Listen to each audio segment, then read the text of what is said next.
So now we'll use another example of delta H naught of formation to solve a delta H of a reaction. So we have here methane plus 2 O2 gas giving us CO2 gas plus 2 H2O gas. And typically you'll be given a table of these values, which I have listed here for you. So our delta H naught of a reaction is going to equal the sum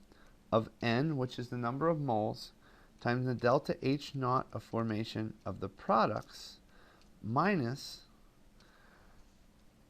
the sum of N times the delta H naught of formation of the reactants.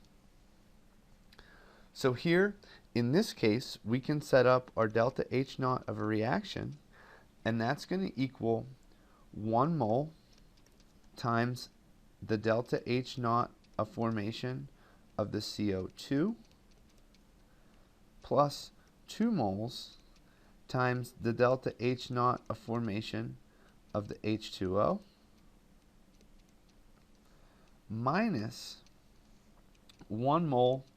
times the delta H naught of formation of the CH4 plus 2 moles times the delta H naught of formation of the O2.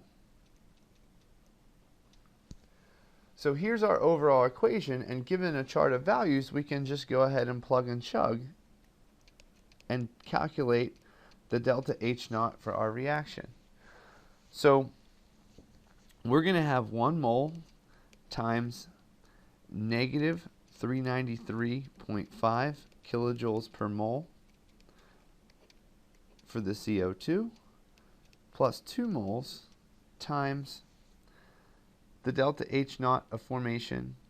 of the H2O, and remember that this is in the gaseous form, so we have to make sure that we pick the correct value,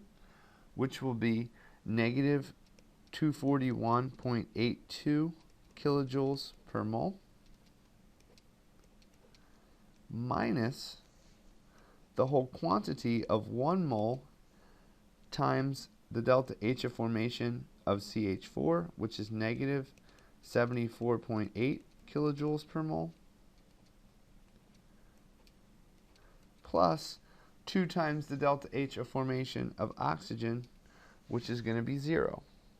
So if we go through and do the algebra, our delta H naught of reaction is going to be negative 802.34 kilojoules. And anytime you're given a chemical reaction, you can look up these values, which you will find in your appendix of your textbook. And if you have this appendix handy, you can easily calculate these by using the delta H of reaction is equal to the sum of the delta H of formation products minus the sum of the delta H of formation of the reactants.